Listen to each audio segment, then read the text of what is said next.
Venus is the only planet in our solar system that spins backward, and scientists still don't fully know why. Billions of years ago, the planets were born from a giant spinning cloud of gas and dust. Almost every planet spins in the same direction as the Sun, except one. Venus rotates completely opposite to the other planets, making it one of space's biggest mysteries. One theory says a massive asteroid slammed into Venus and flipped its rotation forever.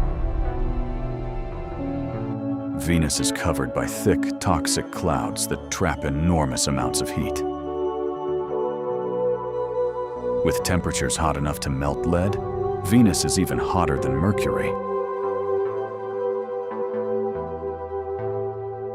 A single day on Venus lasts longer than an entire year on the planet. Because Venus spins backward, the Sun rises in the west instead of the east. Even today, Venus remains one of the strangest and most mysterious worlds in space.